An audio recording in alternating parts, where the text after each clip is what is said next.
चौथे स्कंद के 10वें अध्याय का अब हम दूसरा भाग शुरू करते हैं।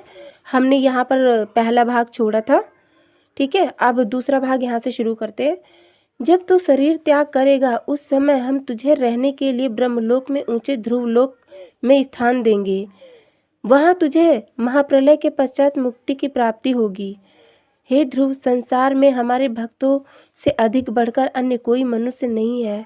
हम अपने अपने सेवकों की संपूर्ण इच्छाओं को पूर्ण करते हैं।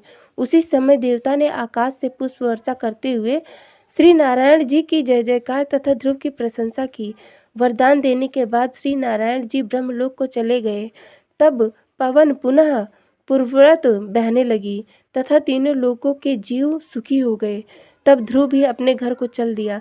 उसी समय नारद जी ने आकर राजा से कहा, हे राजन, तुम्हारा पुत्र ध्रुव प्रभु के दर्शन कर वापस आया है। अब तुम्हें यहाँ बैठे रहना उचित नहीं है, अतः उसे आदर पूर्वक घर लिवा लाओ। नारद जी के वचन सुनकर राजा उत्तानपाद हृदय में बहुत प्रसन्न हो ध्रुव को लेने के लिए चल दिए। नगर की प्रजा ने जब यह सुना कि ध्रुव जी नारायण जी के दर्शन पाकर वन से लौट आए हैं, तो वे सब लोग भी ध्रुव जी का दर्शन करने के लिए वहां आ गए। ध्रुव जी के पास पहुंचकर सब लोग उनकी जय जयकार करने लगे। उस समय ध्रुव जी जटा बांधे तथा भस्म रमाए हुए वहां बैठे थे। नारद जी और राजा उत्तानपाद को देखते ही वे खड़े हो गए तथा उनको प्रणाम करने लगे। राजा ने बहुत प्रेम से ध्रुव जी को अपनी गोद में उठा लिया तथा अपने आंसुओं द्वारा उनके मुख को धो दिया। ध्रुव जी ने छोटी रानी को आदर देते हुए कहा, हे माता, तुम्हारे कहने के कारण ही वन को गया था। वहाँ प्रभु के दर्शन प्राप्त होने से मेरे सभी मनोरथों की प्राप्ति हो गई। इसके बाद ध्रुव जी ने अपनी माता सुनीति को दंडवत करते हुए अन्य सब लोगों को उचित आदर दिया।